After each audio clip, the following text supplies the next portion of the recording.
Good morning and greetings. As I begin recording this video, the process of electing the next Vice President of India has just begun and it's underway. This process will go on till about 5 p.m. today, and then thereafter the counting of the votes will begin. And we shall know in good time who the next Vice President of India is going to be. Speculations have been widespread in the Indian social media as to who is going to be the next vice president. And the predominant overriding view that I've been able to gather is that there is deep disarray in the NDA camp, that cross-voting is bound to happen, and that several members of the BJP parliamentary party are likely to vote against the wishes of Modi, given the fact that voting is by secret ballot. And therefore, the UPA candidate, the candidate sponsored by the India Alliance, or India Alliance to be precise, is likely to win. I don't think there's any merit in this argument. My view overwhelmingly, without any shadow of doubt, is that the candidate sponsored by NDA, Modi Amit Shah handpick, will win and will win by a comfortable margin. And Radhakrishnan will be the next Vice President of India. There is also speculation that behind this movement, there is the CIA hand. Now, I'm not good about speculations at all, because I've always adhered strictly to rational thinking based on reliable evidence. I believe that mere speculation based on hearsay is a form of self-insult. And no person who values his personal integrity will indulge in speculation. But one thing I'm very clear about: in principle, I'm opposed to any country meddling with the internal affairs of other countries. I know that America has a history of meddling with the life of other countries. Pakistan in our neighborhood is a clear example.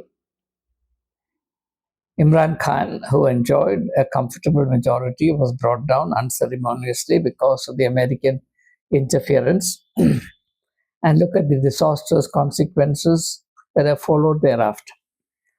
On the one hand, America preaches its commitment to democracy and democratic values. On the other hand, is quite comfortable in propping up dictatorial regimes all over the country. America has never allowed its commitment to democracy and democratic values to stand in the brutal pursuit of its own self-interests. And Donald Trump is notorious for its naked announcement and embracement of pursuing America first policy, or the pursuit of American self-interest to the detriment of the whole of the world. I believe that friendship with America is dangerous. Enmity with America is dangerous, but friendship with America is deadly. I can't think of a single instance to the contrary. I know there are Christians in this country who believe that Trump is a great boon, God's gift to Christianity all over the world. I can't think of an opinion more stupid than this. Trump is an embarrassment. Trump is a liability to America.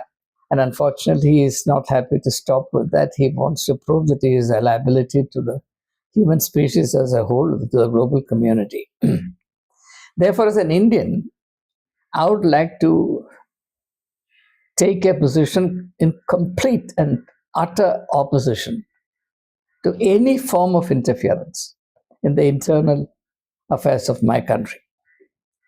Even if the state of affairs happens to be not exactly to my liking, I would rather have the people of India sort out their problems than have any so-called improvement brought about via external interference. Now, at the same time, I must also say that there has been in the past, and there still is a trend in this country to attribute everything to foreign hand. I remember that Mrs. Indira Gandhi did it. Whenever she faced a problem, she attributed that to the outworking of the foreign hand. And that's a very convenient ploy. And similarly, when a country goes through, and India at the present time seems to be going through a period of internal disarray, which is only natural, and therefore the tendency to invent reasons for our disarray which involve forces beyond our border is understandable. But even that trend doesn't help us. I believe that we are responsible for the mess, if there is a mess that prevails in this country. And therefore, the only people who can sort out that mess, again, is ourselves. The logic is simple. Only those who create the mess can clean it up. If we have created the mess, we have to clean it up. Nobody else can bring a cosmic broom from beyond the border and sweep the Aegean stable of India. We have to do that work ourselves. Just as I've expressed myself in a previous video, that the Prime Minister of India seeking help from the Shanghai Cooperation Council or the top forces of that group, namely Russia and China, to compensate for the perceived loss of American patronage is in itself a foolish strategy. We can never erect a sensible strategy for looking after ourselves based on what others are likely to do for us. On the one hand, we talk about Atmanirbhar Bharat. On the other hand, we attach excessive importance to the likely impact of the twists and turns that happen beyond our borders. I consider this to be a contradiction, a very blatant contradiction. If we talk about Atmanirbhar Bharat, we have to follow it up all the way through. I'm 100%, or if you like, 1,000% in favor of Atmanirbhar Bharat. But I know that Atmanirbhar Bharat cannot be wished into existence, it has to be worked for. And while working for this tremendous goal, historical, epochal goal of creating Atmanirbhar Bharat, which is a gigantic challenge before us, we as a nation, every citizen of India, has to be willing and ready for the sacrifices it takes. Nothing great can be achieved without sacrifices. The freedom of India was achieved with tremendous sacrifices. So if Atmanirbhar Bharat is to be created, we as citizens have to work together in amity, in solidarity, in perfect unity, focusing all our national energies that today remain underutilized, horribly, lamentably underutilized, focusing 100% of our national energies on this tremendous epochal task of building a self-reliant Atmanirbhar Bharat. But as I suggested in a previous video, in order to create this kind of healthy, energetic, creative climate of opinion, we have to accept various adjustments. And both the governing party or the governing coalition, the opposition, and above all the people of India have to be willing to accept these adjustments. For example, we may have to downscale our lifestyle. We may have to forego certain luxuries and privileges. We have to accept the necessity of working hard. In fact, even as I denounce the emergency, one principle was brought forward at that time. That's the need to talk less and work more. I can't think of a dictum more important for India than talk less and work more. Ever since we have worked less and talked more, And in fact, the problem with the present government, the Modi government, is that it talks more, works less. And therefore, sloganeering is supposed to win the day. So we have had various slogans. It's the politics of sloganeering in lieu of the politics of good governance. We were promised minimum government, maximum governance. And we have drifted away from that goal. We have gone to the opposite side. All these things don't help.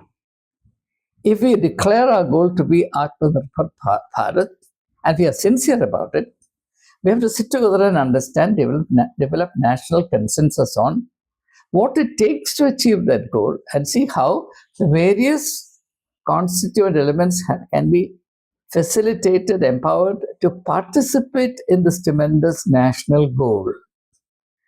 Otherwise, it will remain a pipe dream, an ever-receding mirage.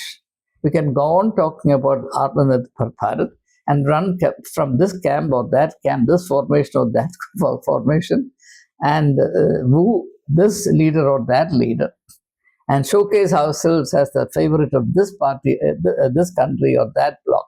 All these things don't help us at all. India is a great nation. We must believe in the potential greatness of this country.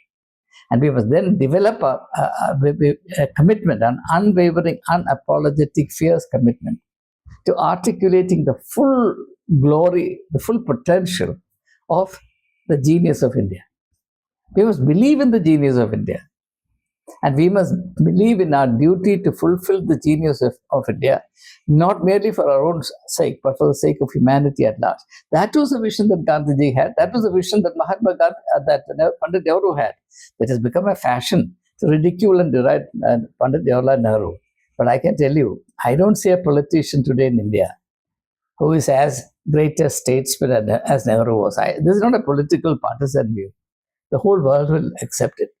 For example, if you recall the speech with which Pandit Jawaharlal Nehru presented the international flag for adoption by the parliament, he said that this flag represents not only the freedom of India, it also represents the aspirations of the suppressed people all over the world for freedom.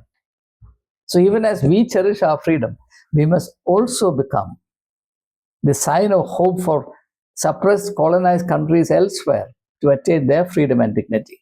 That was the vision of India. Where do we stand in relation to that vision? Pandit Jawaharlal Nehru was a true statesman. Today we have politicians and politicians. But statesmen, they have become an extinct breed. So, for India to become Atmanirbhar, the first requirement is that India needs statesmen, not politicians.